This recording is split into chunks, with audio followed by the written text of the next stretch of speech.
오늘 우리에게 주시는 하나님의 말씀은 고린도전서 2장 1절부터 5절까지입니다. 형제들아, 내가 너희에게 나아가 하나님의 증거를 전할 때에 말과 지혜에 아름다운 것으로 아니하였나니 내가 너희 중에서 예수 그리스도와 그가 십자가에 못 박히신 것 외에는 아무것도 알지 아니하기로 작정하였음이라. 내가 너희 가운데 거할 때에 약하고 두려워하고 심히 떨었노라. 내 말과 내 전도함이 설득력 있는 지혜의 말로 하지 아니하고 다만 성령의 나타나심과 능력으로 하여 너희 믿음이 사람의 지혜에 있지 아니하고 다만 하나님의 능력에 있게 하려 하였노라. 아멘. 오늘은 본문을 중심으로 수동태의 삶, 능동태의 은혜라고 하는 제목으로 하나님 말씀을 증거하겠습니다. 오늘도 하나님께서 우리에게 은혜를 베풀어 주십니다. 저를 따라서 고백하겠습니다. 하나님께서 우리의 모든 죄를 사해 주셨습니다. 하나님께서 우리 모든 죄를 사해 주셨습니다. 하나님께서 우리를 거룩하게 살도록 이끌어 주십니다. 하나님께서 우리를 거룩하게 살도록 이끌어 주십니다. 하나님께서 우리를 끝까지 포기하지 않으십니다. 하나님께서 우리를 끝까지 포기하지 않으십니다. 아멘. 아마 여기 나오신 분들 중에 태어날 때 자기의 부모가 누구인지를 정하고 자기가 태어날 때의 시간을 정하고 자기가 태어날 장소와 나라를 정하고 자기가 살아갈 시대를 정하고 태어나신 분은 아무도 없을 겁니다. 우리 중에 그 누구도 자기 부모가 누구인지를 정한 사람이 없고 자기가 살아내야 하는 시대나 그 나라를 정한 사람이 없고 자기의 성별과 자기의 외모와 자기의 성격과 자기의 모든 것을 미리 정해놓고 태어난 사람이 없습니다. 다 내 의지와는 상관없는 가족 속에서 태어나게 되고 그 시대 상황 속에서 그 사회 속에서 그 나라 속에서 태어나게 됐고 그리고 그렇게 각자가 자기가 살아내야 되는 그 삶의 자리에서 지금까지 살아왔습니다. 그러한 삶의 자리에서 지금까지 살아오신 여러분들을 축복합니다.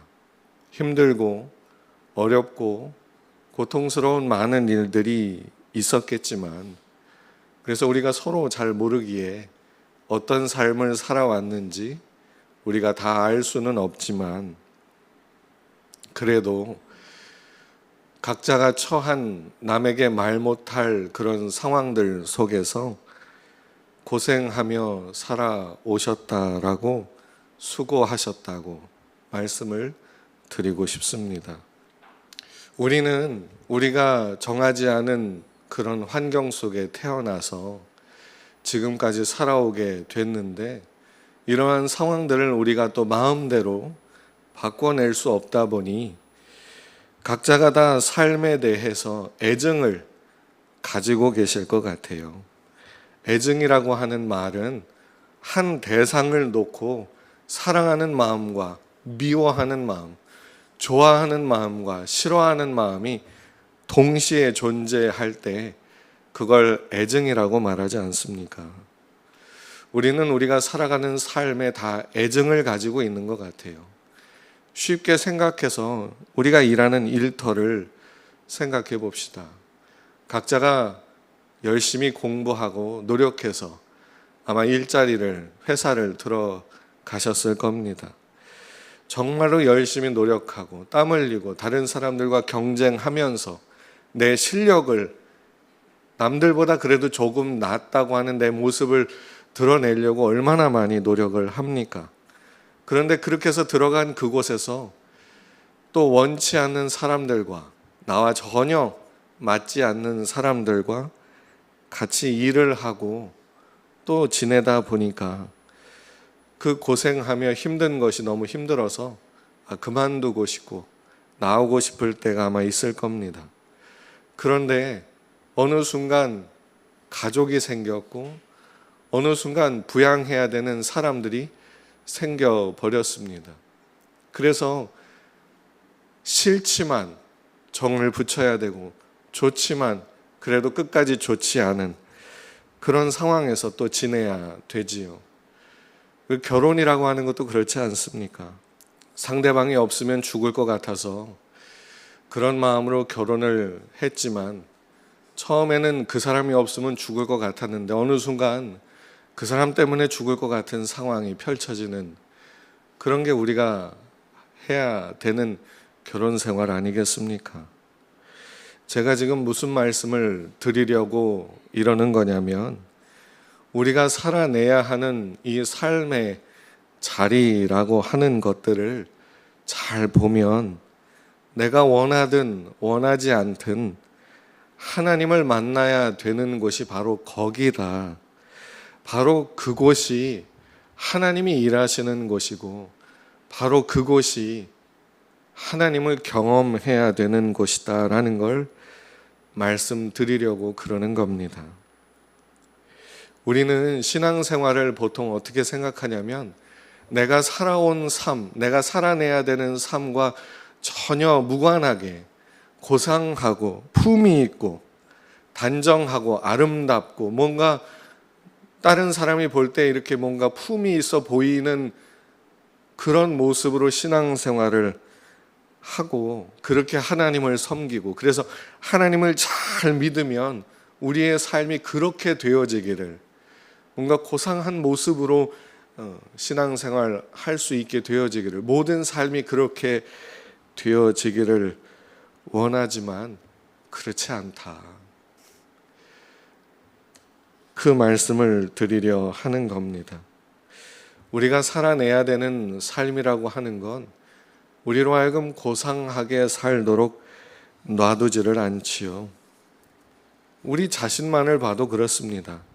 내 자신의 경험, 내가 가지고 있는 지식, 건강, 그리고 내가 겪어왔던 질병들, 아니 지금도 앓고 있는 질병들, 내게 있는 욕망들, 식욕, 성욕, 성취욕, 그런 여러 가지 욕망들, 그리고 가족들의 구성, 그리고 그 가족들의 각각의 성품들, 어려서부터 살아와야 됐던 내 경험, 거기서 겪었던 상처, 그리고 내가 처해 있는 경제적인 여건들, 배움의 경력들, 사람들과의 관계, 거기에서 생긴 내 위치, 내 자리, 그리고 내가 일터에서, 집에서 내가 개인적으로 가지고 있는 어떤 비전과 꿈, 그리고 이해관계로 얽혀있는 그 모든 복잡한 관계들, 억울한 일들, 답답한 일들,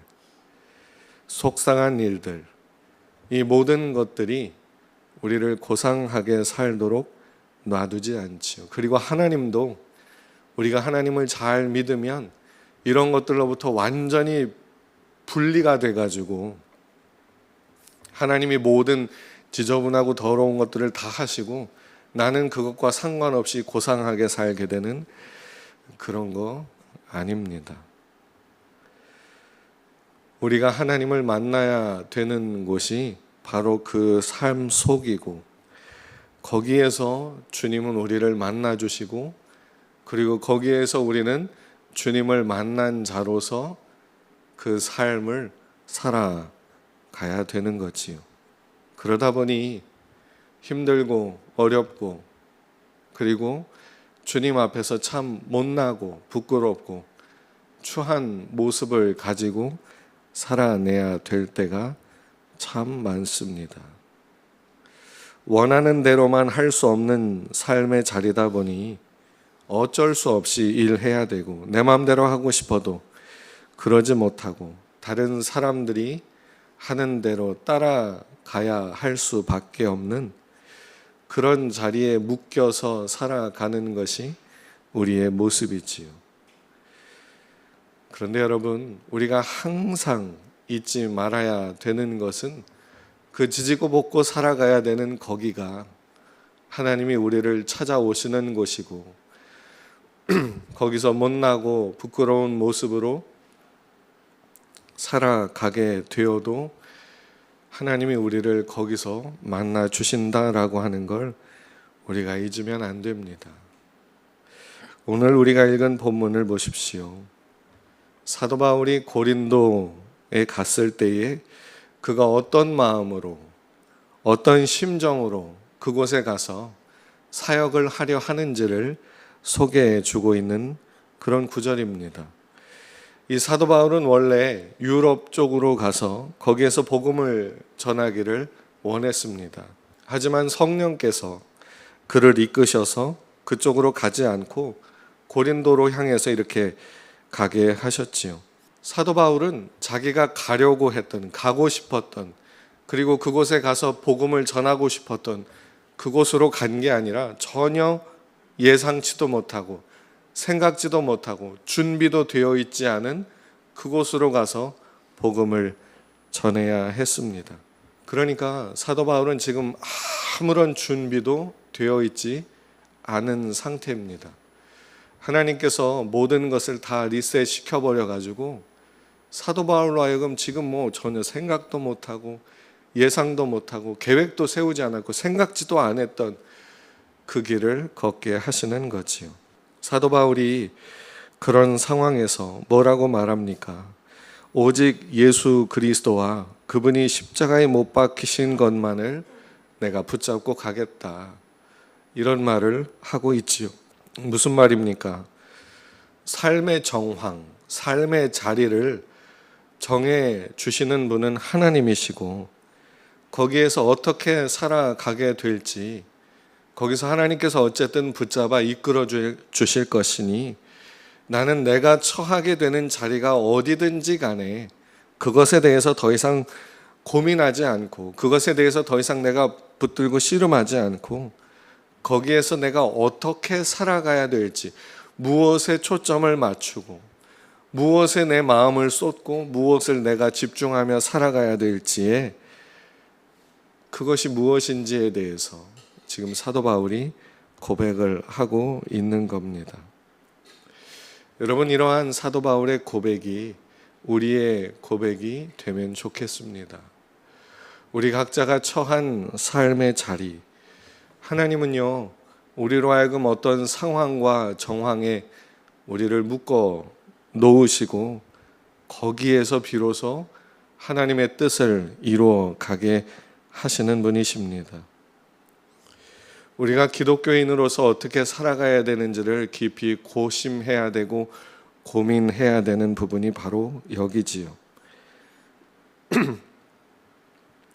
우리는 하나님께서 우리의 삶의 일 하시도록 하기 위해서 우리의 각자의 삶 속에 던져졌고 그 삶의 자리에서 묶여서 살아가는 겁니다. 이 말은 지금 있는 곳에서 다른 데로 이사도 가지 마라, 직장을 옮기지도 마라, 그런 얘기가 아닙니다. 이사를 가든 직장을 옮기든 어디를 가고 무엇을 계획을 세우고 무엇을 하든 그 삶의 자리에서 하나님은 또 거기서 일하시고 거기에 묶인 채 우리는 또 살아가야 된다는 그런 말씀을 드리는 겁니다. 지금으로부터 약 17년 전에 남자의 자격이라고 하는 그 프로그램이 있었습니다. 중년 이상의 사람들을 모아가지고 합창단을 만들어서 유명한 합창단의 지휘자가 그 사람들을 훈련시키고 연습시켜가지고 이렇게 아름다운 합창을 하게 되는 것이 그 프로그램의 내용이었는데, 그 합창단의 지휘자를 맡으셨던 분이 여러 사람들을 이제 훈련시키고 가르치고 연습을 시키면서 그분이 했던 조언들 중에 한 가지 이런 게 있었습니다. 합창은 베이스가 없으면 성립이 되지 않는다라는 말이었지요. 알토나 테너나 소프라노 이런 게 아니고 베이스가 없으면 합창이 되지 않는다라는 거였습니다. 베이스가 있어야 그 위에서 여러 가지 음들이 춤을 추며 아름다움을 만들어낸다는 거지요. 어쩌면 우리는 우리의 삶 속에서 하나님이 일하시도록 하기 위해서 베이스의 역할을 하는 그런 사람들인지도 모르겠습니다. 하나님께서 우리의 삶 속에 마음껏 일하시기 위해서 아무도 인정해 주지 않고 아무도 돌보아 주지 않는, 돌아보지 않는 그런 베이스의 자리에 우리가 묶여 있는 거일 수도 있다는 말이지요. 여러분, 하나님께서 왜 우리를 이런 자리에, 그런 삶의 자리에 묶어 놓으셨을까? 여기서 벗어나기만 하면 모든 것이 해결될 거야. 여기서만 벗어나면, 여기서만 나가면 모든 게 좋아질 거야. 180도 달라질 거야. 그런데 여러분, 지금까지 저도 그렇게 많은 세월을 산 사람은 아니지만 지금까지 살아온 삶을 뒤돌아보면서 생각하게 되는 건, 거기만 나오면 모든 게 달라질 줄 알았는데 그 새로운 곳에서 또 묶이게 되고, 거기서 또 벗어나면 모든 게 다 달라질 줄 알았는데 또 거기에 묶이게 되고, 그러다 보니 여기서 벗어나면 모든 게 해결되는 그런 건 아닌 것 같더라. 삶이라고 하는 게, 물론 삶의 환경이 조금은 나아질 수 있겠지만 하나님은 또 거기에 우리가 묶이는 것을 허락하시더라라는 겁니다. 왜 그러실까? 왜 하나님은 그렇게 하실까? 거기에서 하나님께서 우리를 통해 아름다운 음들을 만들어내기 위해서 그렇게 하시는 게 아닌가, 그런 생각이 듭니다. 오늘 우리가 읽은 본문의 말씀은 이렇게 정황에 묶여 있어서 그것만 벗어나면 모든 게 달라질 거라 생각하고 거기에 묶여서 괴로워하는 사람들에게 사도 바울이 들려주는 담담한 고백의 말씀이라 할 수 있습니다. 정황에 묶여 있는 것을 겁내지 마라. 나도 너희에게 나아갈 때 아무런 준비도 못했지만 딱 하나만 각오하고 갔다. 그것은 바로 예수 그리스도와 그가 십자가에 죽으신 것만을 기억하는 것이었다. 여러분, 예수님조차도 그분이 사셔야만 했던, 지내셔야만 했던 그 시대 속에 던져졌습니다. 사도 바울도 그가 살아내야 했던 시대 속에 던져졌습니다. 그리고 그들은 그 던져진 그 삶 속에서 항상 질문을 받았습니다. 왜 그 모양으로 사냐? 왜 그렇게 생겨 먹었냐? 왜 그거밖에 못하냐? 사도 바울도 그렇지요. 당신이 사도라면 왜 말을 그렇게 시원시원하게 못하냐? 왜 사도 바울, 당신이 진짜 하나님의 사도라면, 예수 그리스도를 증거하는 사도라면 왜 얼굴이 그 모양이냐? 왜 밤낮 사람들에게 미움만 받느냐? 왜 사람들에게 오해받아가지고 감옥에 갇혀서 그러고 있느냐? 당신의 하나님은 도대체 뭘 하는 분이기에 당신으로 하여금 밤낮 어려움만 당하게 만드시느냐? 사도 바울은 그가 굶고 추위에 떠는 모든 것들로 인해서 다 흉을 받았고 비웃음을 받았고 시비거리가 됐습니다. 그런데도 사도 바울은 그것들이, 그러한 모습들이 다 일을 하고 있다, 그러한 삶의 정황들이 있기에 거기에서 비로소 하나님의 일들이 되어져 가고 있다라는 것을 고백하고 있습니다. 여러분, 우리의 삶이라고 하는 건 이 지긋지긋하고 이 지겨운 삶, 빨리 죽어서 천국이나 가자, 여러분, 그런 게 아닙니다. 아름다운 스케이트를 타면서 이렇게 연기를 하고 그리고 속도를 내가지고 1등을 하려면 가장 먼저 뭐가 되어 있어야 할까요? 물이 얼어 있어야 됩니다.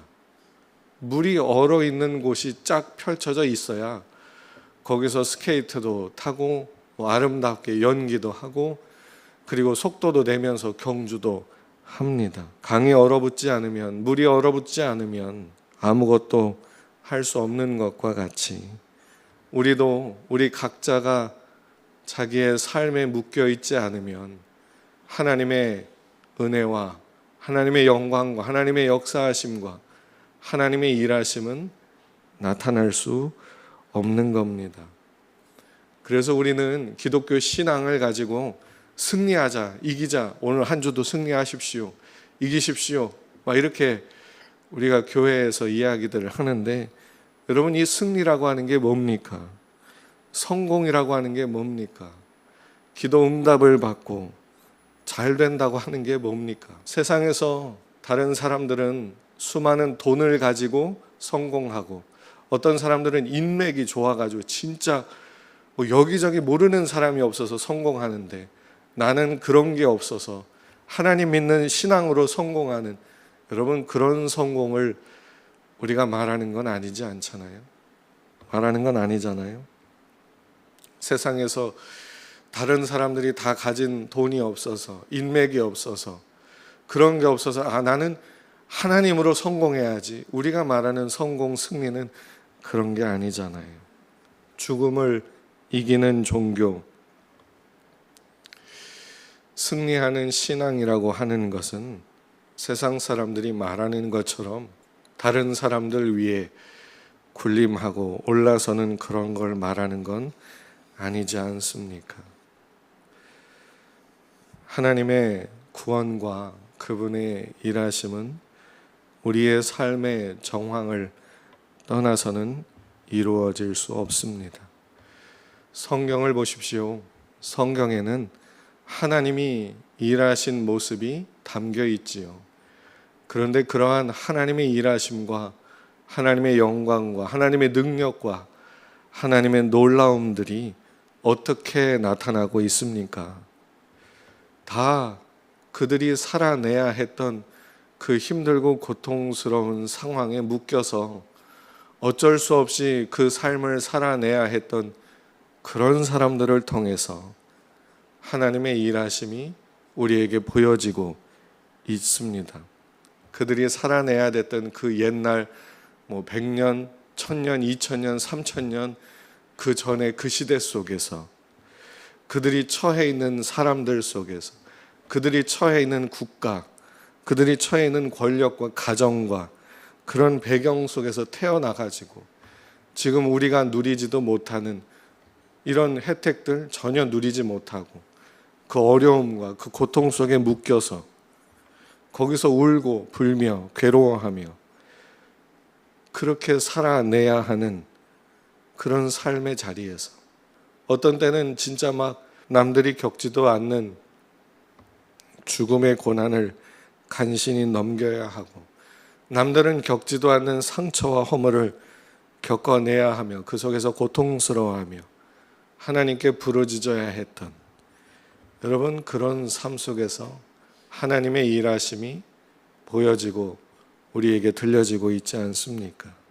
아마도 많은 오해를 받는 성경 인물 중에 한 사람이 요셉일 것 같습니다.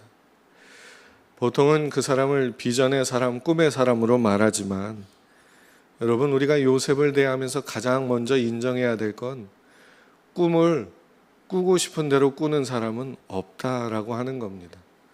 꿈은 꾸어지는 거지 내가 원하는 꿈을 꾸는 건 아니지 않습니까?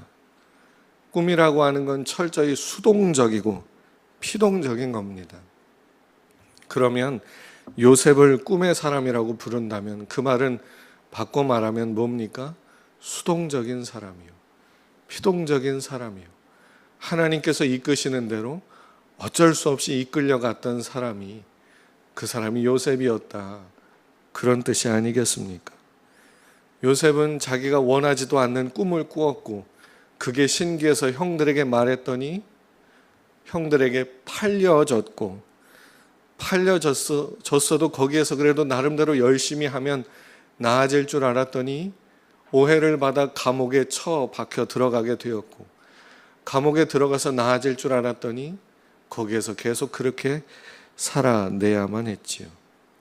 성경에서 보면 하나님께서 요셉을 형통케 하셨다라고 하는 표현들이 창세기에 나옵니다. 그런데 하나님께서 그를 형통케 하셨다라고 하는 그 말씀이 들어있는 그의 상황이 언제냐? 보디발의 집에서 노예로 종살이하고 있을 때 그때 하나님이 형통케 하셨다. 그리고 그가 누명을 쓰고 감옥에 들어갔을 때 그때 하나님이 그를 형통케 하셨다. 그렇게 말해주고 있습니다. 하나님이 형통케 해주셨다라고 성경은 말해주지만 그의 삶은 그와 정반대로 더 나빠지고 더 나빠지고 더 나빠지고 있었습니다. 이 요셉의 삶에 대해서 보여주는 시편의 그 성경 구절들이 있는데 시편 105편 17절부터 22절까지입니다. 그가 한 사람을 앞서 보내셨으며 요셉이 종으로 팔렸도다. 그의 발은 착고를 차고 그의 몸은 쇠사슬에 매였으니 곧 여호와의 말씀이 응할 때까지라. 그의 말씀이 그를 단련하였도다. 왕이 사람을 보내어 그를 석방하며 뭇 백성의 통치자가 그를 자유롭게 하였도다. 그를 그의 집의 주관자로 삼아 그의 모든 소유를 관리하게 하고 그의 뜻대로 모든 신하를 다스리며 그의 지혜로 장로를 교훈하게 하였도다. 아멘. 여러분, 요셉의 생애를 짧게 보여주는 시편 9절입니다. 그런데 이 구절을 한번 잘 읽어보면 요셉의 삶이라고 하는 것들이 다 수동태로 그려지고 있습니다. 요셉이 자기의 의지로 택해서 만들어낸 삶의 내용이 없습니다. 그는 철저히 피동적인 자리에 서 있었습니다. 그가 총리가 되는 것조차도 자기가 의도하고 계획해서 이루어낸 결과물이 아니라 꿈을 해석했더니 왕이 그 자리에 앉혀준 거지요.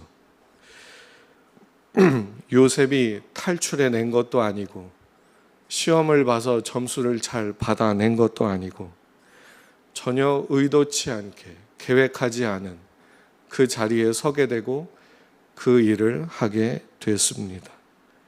그의 삶은 어찌 보면 철저하게 다른 사람들에 의해서 좌지우지되는 그런 삶이었다는 거지요. 그런데 이렇게 평생을 살아온 요셉이 나중에 자기 앞에 무릎 꿇은 형들의 모습을 보면서 비로소 깨닫게 됩니다. 아, 이것이 하나님의 인도하심이었고 이 모든 일들을 통해 하나님이 그의 영광을 나타내셨구나. 그리고 하나님께서 이 민족을 이끄시려고 이런 일들을 이루어 내셨구나. 여러분, 그렇다고 해서 요셉이 믿음으로 모든 시간들을 지내온 것도 아니었습니다. 그는 그저 삶이 너무 힘들어서 괴로워서 하나님 좀 도와달라고 소리치는 게 그가 할 수 있는 일의 전부였고, 그래도 양심상 나쁜 짓은 못하겠고 그래도 보디발의 집에 있으니 열심을 다해 일은 하는 게 맞으니까 그렇게 살고, 누명을 쓰고 감옥에 들어갔지만 그래도 복수하는 건 아닌 것 같아서 거기 있는 사람들 돌보면서 살아내는 것이 맞으니까 그렇게 살았던 것이 그의 전부였습니다. 그가 원하지 않는 일을 당할 때면 혼비백산이 돼가지고 넋이 나가고 소리 지르고 풀이 죽어서 그렇게 의기소침하여 지내는 게 그의 전부였지만 그 과정을 통해서 그는 그 애굽의 수많은 사람들을, 그 고관들을 지도하고 교훈할 수 있는 지혜를 갖게 됐고, 그 나라의 그 어마어마한 규모의 경제를 좌지우지 계획할 수 있는 실력을 갖추게 됐습니다. 여러분, 우리의 삶도 그렇습니다.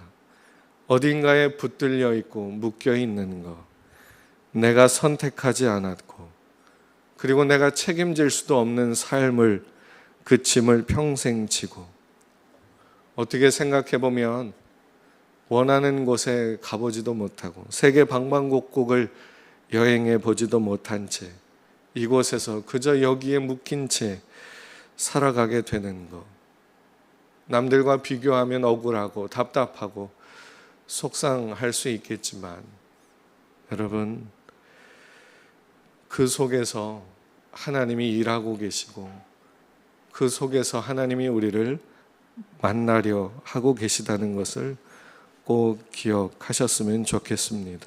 무한한 능력을 가지신 예수님조차도 감당할 수 없는 삶의 짐을 지셔야 했고, 모든 사람들에게 원하는 것을 다 줄 수 있는 예수님인데도 욕의 욕을 먹고 저주의 저주를 당하고 비난을 당하고 그렇게 미움을 받아 십자가를 질 수밖에 없는 그런 삶 속에 들어오셔야 했습니다. 여러분, 이것이 하나님의 일하시는 모습이고 그 속에 하나님께서 적극적으로 역사하시는 은혜가 있습니다. 요셉을 보십시오. 결국에 그를 통해서 그 민족이 다 구원을 받게 됩니다. 요셉의 형들은 요셉을 팔아먹음으로써 그 민족이 살아나는 것을 경험하게 됐습니다. 요셉은 억울하게 붙잡혀 혼비백산하여 묶여있을 뿐인데 총리가 되어 그 민족을 이끌어낼 수 있게 됐습니다. 이것이 하나님의 일하시는 모습이고 일하시는 방법이다라는 거지요. 대전 한빛감리교회의 백용현 목사님이 기도는 하나님의 일이다라는 책을 쓰셨어요. 기도는 하나님의 일이다. 거기에는 이런 글이 있습니다. 기도하면 응답이 있는 것이 아니라 응답이 있으므로 기도하게 하십니다. 기도하면 그때 비로소 하나님이 응답을 이렇게 만들어가지고 주시는 그런 게 아니라 응답을 만들고 그 다음에 기도를 하게 하시더라. 저는 이 글을 읽으면서 하나님께서 우리의 응답을 미리 정하셨다. 우리가 살아내야 하는 삶의 정황을 미리 정하셨다. 우리가 당해야 되고 겪어내야 되는 그 삶의 자리를 하나님이 마련하셨다. 그리고 그 응답을 위해서 우리로 하여금 오랫동안 기도하게 하시려고 우리를 그와 같은 자리로 이르게 하시고 이끌어 오셨다. 그리고 우리가 하나님께서 기대하시는 만큼, 계획하신 만큼 기도하게 됐을 때 그제서야 비로소 그 오래전에 준비하셨던 응답을 우리에게 선물같이 주시더라. 이런 생각을 하게 됐습니다. 우리는 보통 심각한 문제가 생기게 되면 이러다가 이거 다 끝나고 망하는 거 아닌가, 이런 생각을 하지요. 그래서 하나님께 다급하게 기도합니다. 하나님도 예상 못했죠. 아니, 나도 예상 못했거든요. 하나님도 내가 이렇게 될 줄 모르셨죠. 트럼프가 그럴 줄 누가 알았습니까? 대통령이 이렇게 사람들의 마음이 이렇게 될 줄 하나님도 모르셨을 텐데 하나님도 얼마나 당황하셨어요. 하나님, 우리 한번 이 상황을 잘 좀 이렇게 풀어가 봅시다. 근데 나보다는 하나님의 능력이 더 많으시니까 하나님이 좀 어떻게 잘 좀 해보십시오. 그리고 내가 처한 이 상황 속에서 하나님이 길을 좀 이렇게 열어보십시오. 하나님 능력 있으시니까 사람들 마음 바꿀 수 있지 않습니까? 그리고는 하나님의 응답이 없으면 하나님도 내가 기대가 너무 컸는지 하나님도 좀 어려우시죠? 이 트럼프 마음 바꾸기, 중국 시진핑 마음 바꾸기 힘드시죠? 하나님도 정치인들 마음 바꾸는 거 어려우시겠죠? 그 나라 사람들은 차치하고 하나님 남편 마음 바꾸시는 것도 힘드시죠? 자녀들 마음 바꾸는 거 하나님 힘드시지요? 나도 힘든데 하나님도 어지간히 힘드시겠습니까? 여러분, 우리가 하나님을 이렇게 대하고 있는 건 아닌지 모르겠습니다. 하나님은 능력이 많은데 내가 드린 게 별로 없어서 나한테 관심이 없는 건 아닐까? 하나님 마음 맞게 내가 잘 좀 보여야 되는데 그러지 않아서 하나님이 내게 역사하지 않는 건 아닐까? 그래서 하나님께 잘 보여서 나보다 능력이 많으니까, 대통령들보다 능력이 많으니까 이 세상 권력자들보다 능력이 많으니까 좀 어떻게 해주시길 바라는 그런 마음 가지고 있을 것 같은데 그게 아니라는 겁니다. 하나님은 우리가 처할 상황을 아시고 계시지요. 그리고 그 길을 일부러 걷게 하십니다. 울고불고 하는 걸 아시지만 그 길을 가게 하십니다. 거기서 소리치고 무너지고 망가지고 어디까지 비참해질 수 있는지를 아시는데도 우리로 그 길을 가도록 허락하셨습니다. 어떤 문제가 생길지 아는데도, 이 결정으로 인해서 어떤 어려움이 생길지 아는데도 하나님은 그 길을 가도록 허락하셨습니다. 그리고 우리가 기도하도록 이끌어 가시고, 기도할 때 그분이 준비하시고 그분이 예비하시고 소중하게 간직하고 계셨던 그 응답을 우리 손에 쥐어 주시는 거지요. 여러분, 하나님의 일하심이 이와 같습니다. 그래서요, 하나님은 우리가 망하는 거 걱정하지 않으십니다. 우리가 실패하고 무너지는 거 하나님은 두려워하지 않습니다. 왜요? 하나님은 그 마지막이 어떻게 될지 알고 계시거든요. 그래서 우리에게 그 앞으로의 일에 대해서 아주 조그마한 부분을 알려주시는 거 아닙니까? 예수 믿으면 천국 간다. 이게 뭐예요? 너의 삶의 마지막 죽음은 그 다음에는 천국이야. 그거는 우리에게 가르쳐 주시는 거지. 그 마지막은 이렇게 될 거야. 근데 그때까지의 삶은 너가 살아내야 될 거야. 그래서 하나님이 우리에게 끊임없이 위로하시고 말씀해 주시지요. 저도 괜찮다. 무너져도 괜찮다. 모자라도 괜찮다. 우리는 그걸 자책하며 하나님께 회개하기 바쁘고 하나님께 어떻게든 잘 되게 해달라고 잘 보이기 바쁘지만 하나님은 거기에서 우리가 믿음으로 담대히 서서 하나님의 자녀로서 넉넉히 살아가게 되어지기를 기다리고 계십니다. 마치 오늘 우리가 읽은 본문에 나오는 사도 바울의 고백처럼 나는 내가 처한 상황이 어디든지 주님만 붙잡고 담대히 나아가겠습니다. 그렇게 우리가 담대히 삶을 마주대하기를 하나님은 응원하고 계시고 은혜를 베풀고 계시고 인도해 가고 계시다는 겁니다. 여러분, 우리가 처한 조건, 구체적인 삶의 현실, 우리가 묶여 있어서 벗어날 수 없는 그 상황, 그리고 우리가 가지고 있는 제한적인 능력, 그 속에서도 하나님을 신뢰합니다. 하나님을 믿습니다. 라고 고백할 수 있는 우리가 되면 좋겠습니다. 하나님께서 우리에게 주시는 은혜는 그 상황들 속에서 넉넉함을 가지고 이겨내게 하시는 데 있습니다. 로마서 8장 36절부터 39절을 보겠습니다. 기록된 바 우리가 종일 주를 위하여 죽임을 당하게 되며 도살당할 양같이 여김을 받았나이다 함과 같으니라. 그러나 이 모든 일에 우리를 사랑하시는 이로 말미암아 우리가 넉넉히 이기느니라. 내가 확신하노니 사망이나 생명이나 천사들이나 권세자들이나 현재일이나 장래일이나 능력이나 높음이나 깊음이나 다른 어떤 피조물이라도 우리를 우리 주 그리스도 예수 안에 있는 하나님의 사랑에서 끊을 수 없으리라. 아멘. 이 고백이 우리의 고백이 되면 좋겠습니다. 나로 하여금 넉넉하게 이기게 하시는 분은 하나님이십니다. 아멘. 내가 넉넉하게 이겨야지, 나 넉넉해져야지. 넉넉해지는 게 아니라 눅눅해집니다. 내가 넉넉하게 이겨야지, 보기 좋게 무너지고 보기 좋게 실패할 겁니다. 이기게 하시는 분은 하나님이십니다.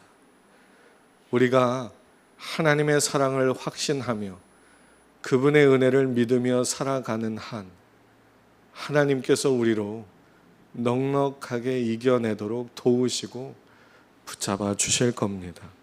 아멘. 넉넉히 이기게 하신다는 사도 바울의 고백이 우리 각자의 고백이 되도록 하나님께서 반드시 역사하시고 반드시 일하시고 반드시 붙잡아 주시고 끝까지 우리와 동행해 주실 줄로 믿습니다. 하나님의 사랑에서 우리를 끊어낼 것이 그 아무것도 없다는 사도 바울의 고백을 매일매일 해보며 지내 보실 수 있기를 축복합니다.